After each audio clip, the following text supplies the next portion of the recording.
Today we're going to talk about 6 mistakes every intermediate archer makes. And I thought there's no one better to talk about this topic with than Coach Ash Morgan. Welcome, Ash. Hi, Mike. Thanks for having me again. No problem at all. I always love having these conversations, and I know you're going to have some interesting input. So please, what's your first Yeah. mistake every intermediate archer makes? So I think, most of these mistakes I probably made myself as well. But during the course of coaching people as well, I think most people think of the release as the end of the shot. And kind of rightly so. It's kind of talked about that, and obviously it is at the end of the shot sequence. But the result of that is they spend so much energy and thought about, setting the hand, setting the hook, and getting up to full draw, and then doing everything. And then by the time the clicker goes and then they release, it's like, oh, my job is done. My job is done here. I'm good. Yeah. So then you see like, ugh, and then there's a collapse. So I always go on about this to people I coach, and also on my channel I've mentioned it sometimes. But think of the release as the beginning of the shot rather than the start of the shot. This can sound like a little bit abstract at first, but if you think of it as like putting your hand in the grip, all of this, getting to full draw, that's like the sprinter on the blocks doing their preparation. And That's the the release preparation. is exactly, that's the preparation for the most important bit, which is the release, which is then Yep. actually sprinting out of the blocks. That's going to change your mindset a lot in the shot and make sure you go Yep. from like, just like soft releases to snappy releases where you're delivering the arrow properly. So that's going to be my kind of first tip. I think that, Yeah, I yeah, like that. And I like the way you think about it, that everything before is the preparation and actually that's the shot. That's a good one. yeah, I might even steal that one off you, okay? yeah, go for it. Yeah. What were your thoughts on kind of these typical mistakes? I think the most common thing I come about when I start working with an athlete is they're just not doing enough competitions. They're Yeah, not getting enough competitions so they can build up a routine where they can feel comfortable in the competition environment. And it holds them back. If they're doing 2 competitions a year, one of them is going to be written off with bad weather. And they don't get, because even if you're shooting 620 in practice, you'll need several tournaments to get the right conditions to be able to deliver that yeah, performance in a competition. And if being in a competition has still got that novelty factor, that sort of familiarity, it's going to hold you back. And having a summer where you can book in, 1 competition a month, you really will just learn so much more fast and be able to develop and increase your scores. But you need the practice. Having 3 tournaments a year is just not enough. and there's this temptation, isn't there? I've done this myself, and I've seen lots of people do this, especially if they've started having a little bit of kind of like target panic stuff. There's a temptation of, I'm going to practice hard now. And by hard, I mean just like solely practice because I'm not ready to compete. So I'm just going to Yeah. practice from November to March or April, and then I'm going to compete. And invariably, what happens is just terrible competitions and borderline like not wanting to go to the competition because they're like, you never feel ready and you're never going to be ready in that way. And this is I exactly can that, isn't understand. it? There's certain situations where people do want to shoot short distance when you're making big technical or mental changes, but once you're shooting the competition distance, you need to go to a competition and put that into practice. Yeah. You don't wait until you're good enough to be national champion and then go to the national championships. You Yeah. need to you need to get to the point where you can competently manage a day's shooting and get used to the competition, because even if you get the performance level, delivering it in a competition is going to take longer, and too often I see people neglecting it. Yeah, and when I was an intermediate archer, I've done this multiple times where I've worked on the technique thing. I thought I was doing the right thing. I spent 3, 4 months doing this, got to a competition and realized, oh shit, this is this isn't good. This doesn't work. Like, and then if I'd have actually done a competition 1 month after Yeah. I'd actually worked on that, it would have been fine. I would have noticed, and then I'd have another 3 months to work on it. But yeah, by delaying it that much, it didn't help at all. I think that's a great point. And Um, just one more point, I yeah, don't think I've ever done a tournament and finished it and not learned something. I Yeah, always learn more from a day of competition than I do a day of training. Now, maybe my training is not intensive enough and things like that, but I learn more in competition. that's Simple. true. Yeah, no, absolutely.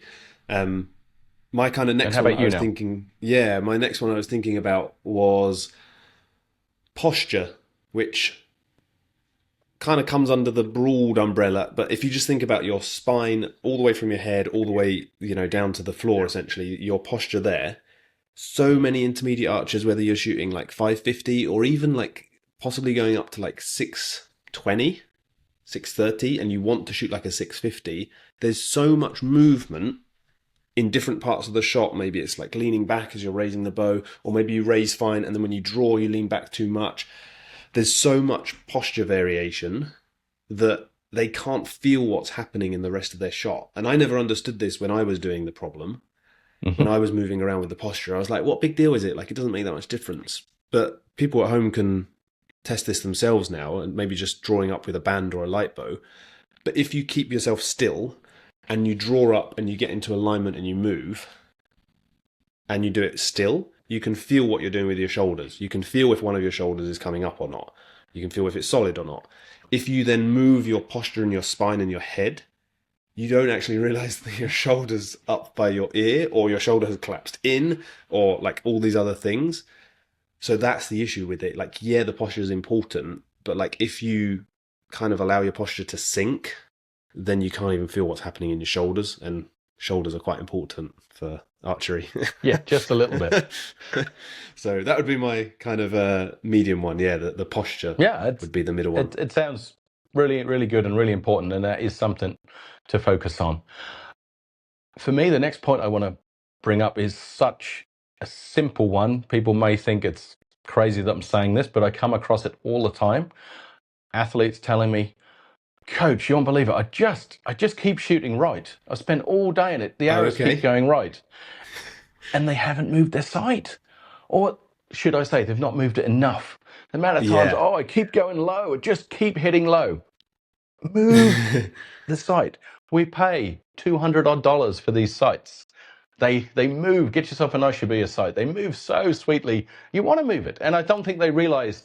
I think there can be a bit of an impression, maybe, especially if they come from maybe shooting guns and things like that. They think that your sights are set, Yeah. whereas very much with archery, I'd love to know that even at my best, I don't think there was an end of arrows where I wouldn't move my sight a click or two in one direction. I genuinely, I wonder now if there would even be a single end in a day's competition where I never move my sight. Because Yeah. even I if think the that's weather's probably accurate. perfect, we're changing the whole time. But most of the time, the conditions are changing, and you need that sight. We pay all of that money, so it is so easy to move. Do Yeah. you come across this, or is it just Oh, me? so much. No, I'm glad you said this because I think I kind of get why people end up doing this because I did this as well. And it's because Yeah, you we've all kind of, made it's like these you said, you mistakes. We think should you're, yeah, we should say this. These are mistakes that we've all made. This is no one's. There's no no shame here. judgment. These are mistakes Yeah. me and Ash have made, and we've learned from them, and we're trying to teach you Yeah. now.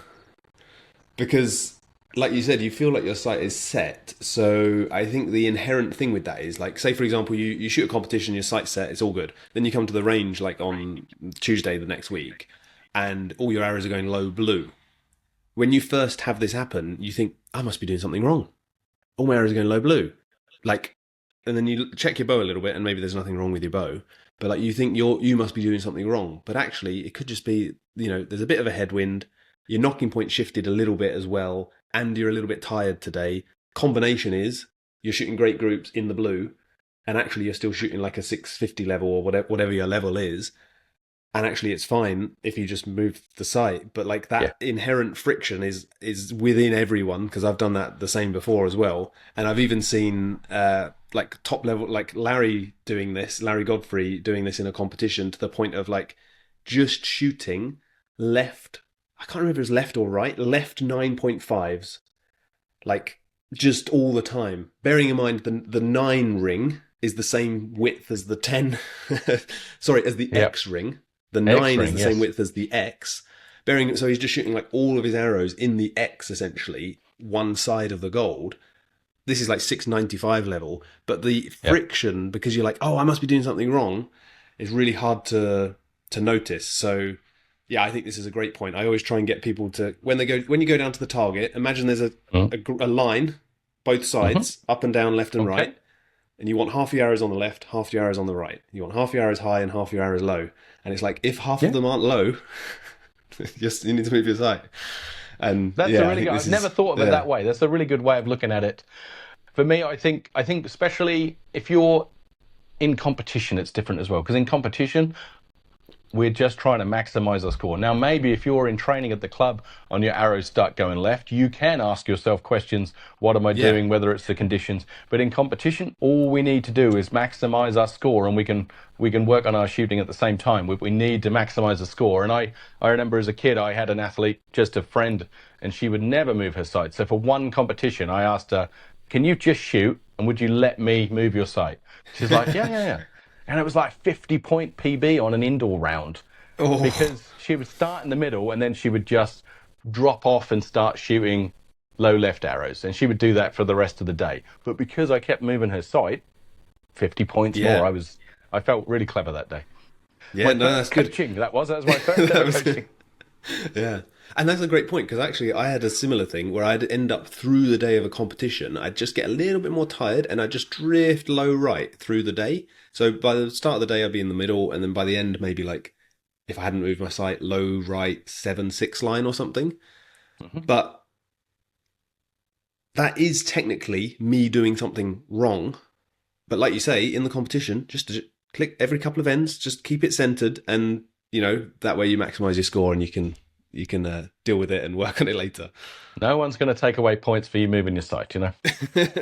Yeah, absolutely.